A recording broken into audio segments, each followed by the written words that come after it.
Hello, world. This is the Pop Culture Kaboom radio show. I'm your not-so-humble host of all things Pop Culture Kaboom, Jimmy Jones. And with me is, of course, my co-host, Rob Nault. And our special guest returning to the Pop Culture Kaboom radio show, Jade Griffin. She writes horror, tabletop role-playing games, fantasy, and science fiction. She has 6 Call of Cthulhu tabletop role-playing games and 3 novels under her belt. And she is also an illustrator, reformatting her tabletop role-playing game adventures for print on demand.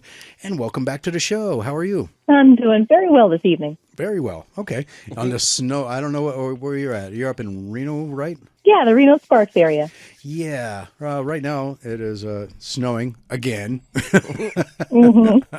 it snowing up there? I hear the wind outside. I don't think we have the snow quite yet. So last time we talked to you, you had just released Mail Order Bride. And now you have a new book out, a new Call of Cthulhu tabletop role-playing game book called Ebon Roots. And congratulations on that. Thank you. The third adventure that you mentioned, the last word is bribe, like in to take money. Oops. Mail order bribe. I'll be seeing the optometrist tomorrow, so I'm kidding. Mail order bribe. So you do a lot with the tabletop role-playing games, particularly with the Call of Cthulhu.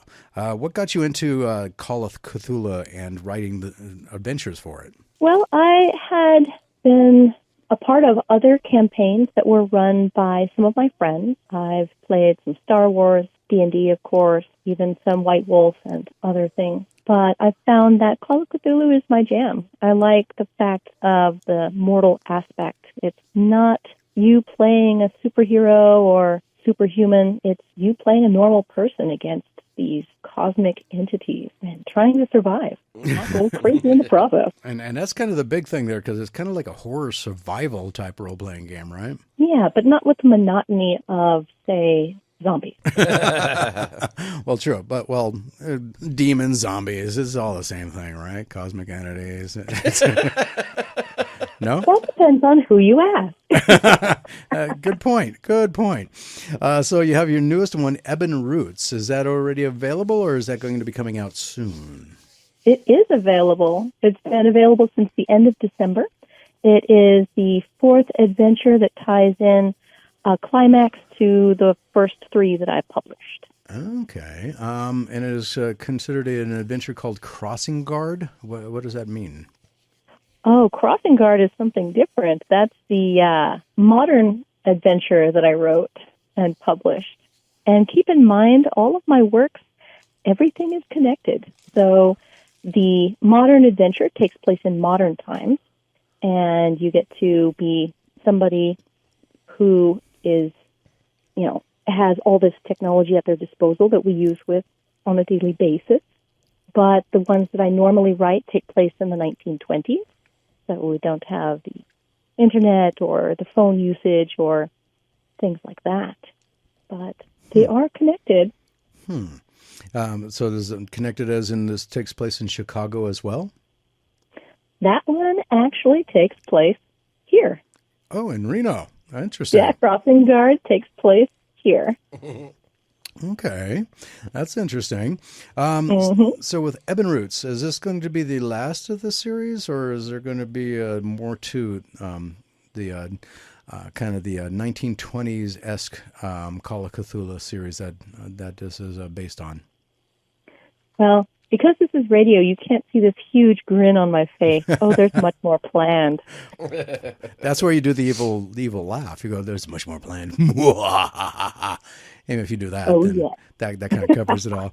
Here is kind of the synopsis for Ebon Roots. If you're interested in going and checking out that or any of her work, you can go and find it at jadegriffinauthor.com, all one word. You can find all of her publications, the library of stuff, her gallery, and there's some interesting stuff that I want to get into because since you are now illustrating as well, I've always been kind of curious about some other aspects, but I'll get into that in a minute.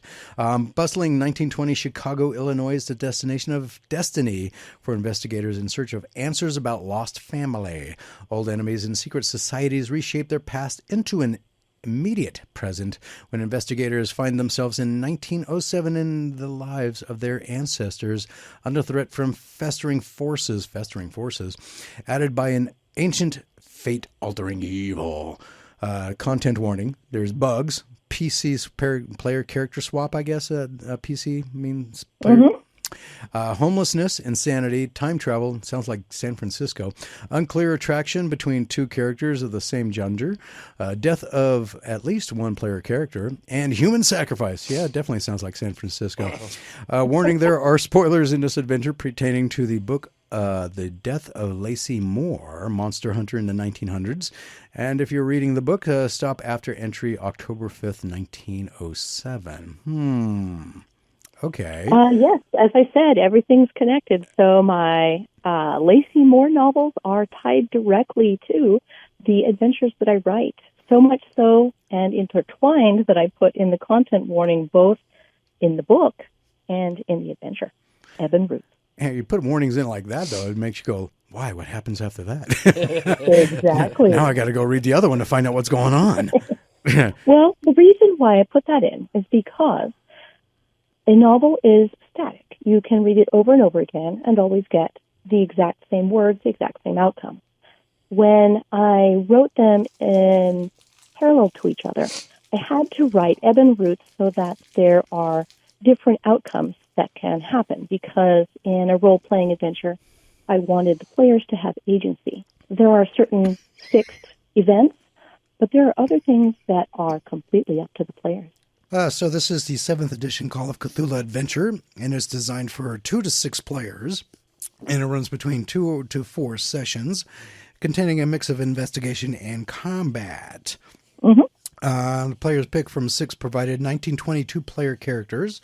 Investigators found in the appendix. Another recommendation is to play through Taken for Granted before starting this adventure. So what's the kind of play on words here? Taken for granted. And what was the other one?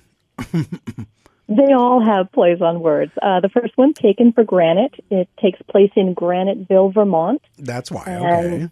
And, part of it centers around the Rock of Ages Quarry, which is a real place in the real town of Graniteville, Vermont. You can go see it now if you want to.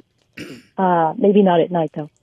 And the second one is Deep-Seated Secrets. It has to do with coastal town of Ipswich, Massachusetts. The third one, Mail Order Bribe, has to do with having found a post office box key and dealing with an entity that wants the contents of the P.O. box that they open.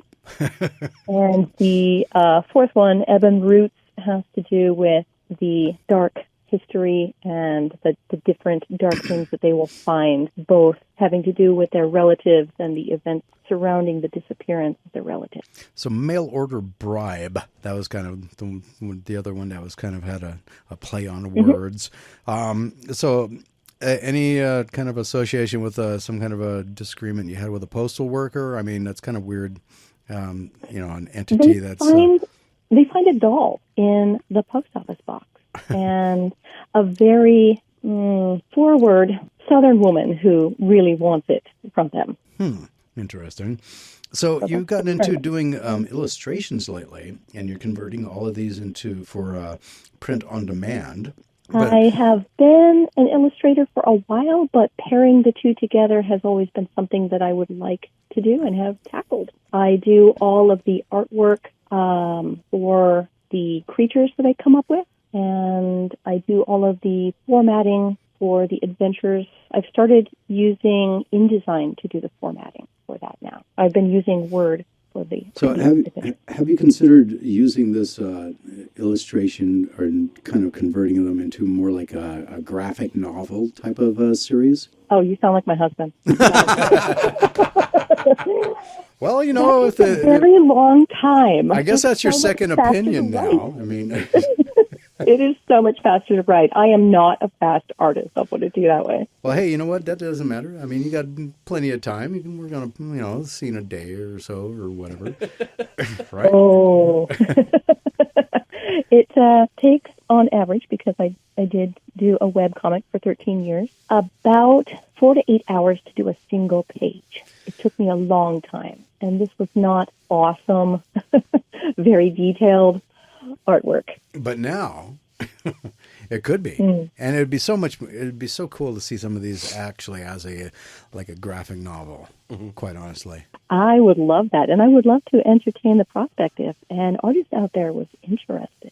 If another artist was interested, okay, well, oh, heck yeah. The gauntlet is thrown down out there, all you artists listening. If you want to get a hold of Jade Griffin, go ahead and, like I said, go to jadegriffinauthor.com, and you can contact her through there, I believe. She's also on the Facebook at Jade Griffin Author. Just go and look her up through the search on Facebook and find her page, and you can message her from there. You also have a big event coming up. You have a book signing at Barnes & Noble up in Reno on Saturday, March 9th, this coming Saturday, from 1 to 4 p.m. That's correct. Is this your first kind of Barnes & Noble big-time book signing? It is. Excited? Oh, very excited. So just out of curiosity, I don't know. I've never had to do a book signing myself. What do you think's going to happen?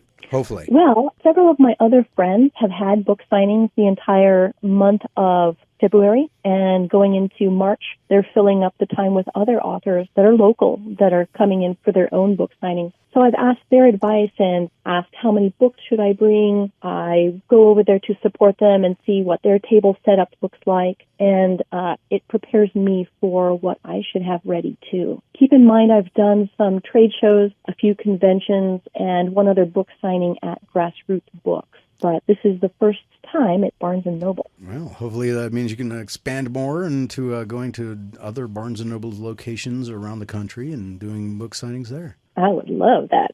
Eric in Whittier, California would like to know if you write light RPG series. I would need a better definition. Light as in low lethality, low gore, or light as in... as an actual light. I think it means like in literature art role-playing game series.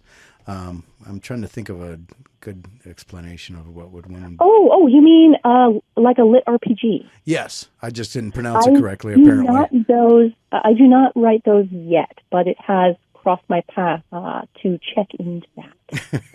You'll put it on the bucket list along with a graphic novel, huh? If he is interested, I did write a solo adventure, and that is out and published on drivethrurpg.com. It's called A Lone Collection, and you do not need a person to run you through the game. You can run it yourself. It's exactly like a choose-your-own-adventure, but you also have a character sheet and are encouraged to roll dice for various situations that come up. Oh, well, there you go, Eric.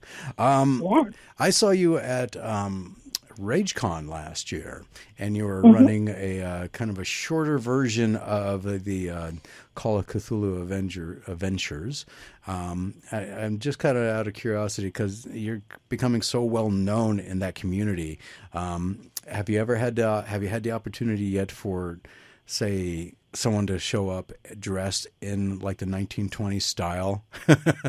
Oh, no, but something even better. One of my friends is very big in the gaming community, and he wound up in one of my adventures, and sometimes he sits down at the table and plays himself, and it's hilarious. So did you nail his character right then, I take it? Oh, my gosh, yes. Well, that's always helpful. Well, that'd be kind of cool.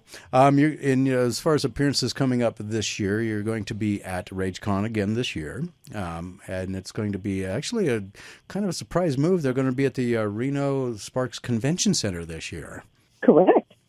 So that ought to be I'm kind of curious how they're going to be able to game as often as they do there, because I know that RageCon, that being over like a 4-day event, they would usually put have gaming all night long in some aspect. So I'm wondering how they're going to try and pull that off this year, being at the Reno Convention Center. But that's a question for them. But their logistics team. Yeah, they're the ones who have to deal with that logistics. But you're going to be there this year again, right? Correct. I'd like to know the hours, too, because I want to do some more gaming. I found some time where I was just sitting around, and I'm like, heck, I should just be running my game. True. And you're also going to be at the KaboomCon here in Carson City, Carson City's first ever pop culture and comic book convention. And I have 2 other confirmed locations I will be at. So, along with the Barnes & Noble book signing on the 9th, the following Saturday, the 16th, I will be at the Galena High School Craft Fair, and I will also be at the Silver Age Comic-Con, which I believe also will appear at the Reno Sparks Convention Center, but that one's several months away. It's in July.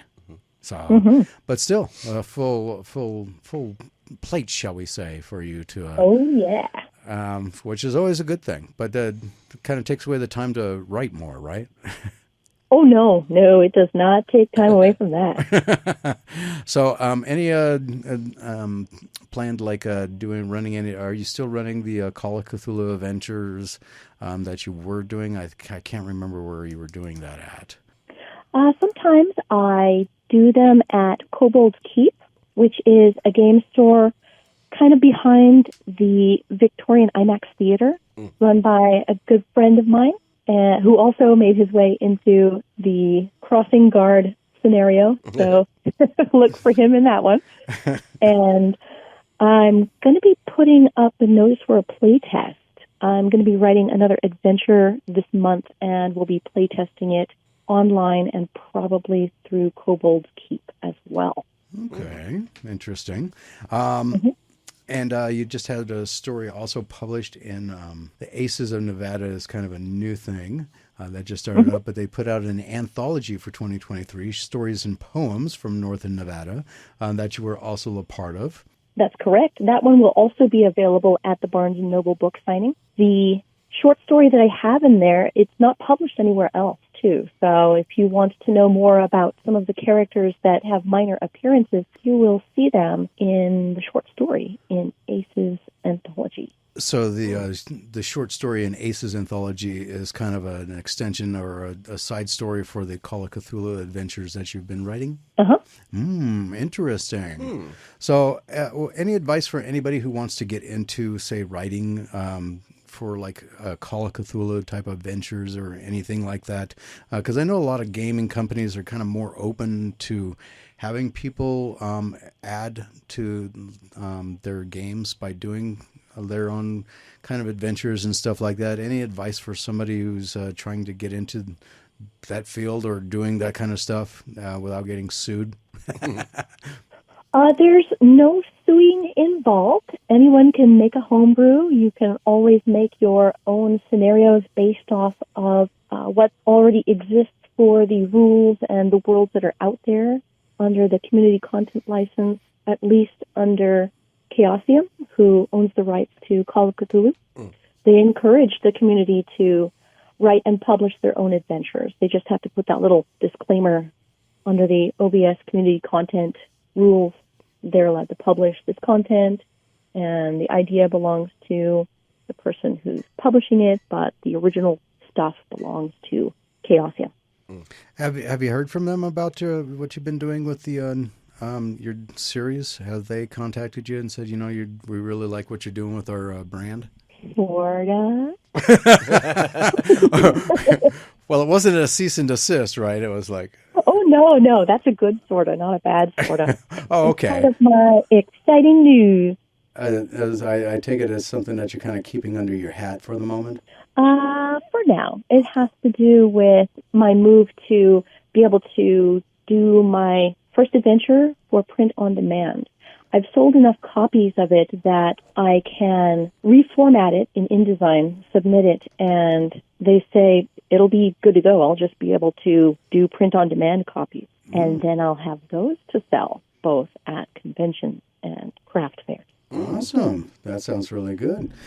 So any out-of-town kind of things going on in the near future? Not for official appearances. I do travel sometimes to other conventions, but time and money, I will not be able to go to Chaosium Con this year, maybe next year. That one takes place in Michigan. It's a bit far. And if I was really going to go crazy, there's another Chaosium Con that takes place in, I think, June. That one's in Australia. Ooh. Well, that would be actually a fun trip. Yeah. So there's also, you have new series that you're going to be starting here soon. Oh, yeah. And it's called Mr. Smith Who Works the Front Desk.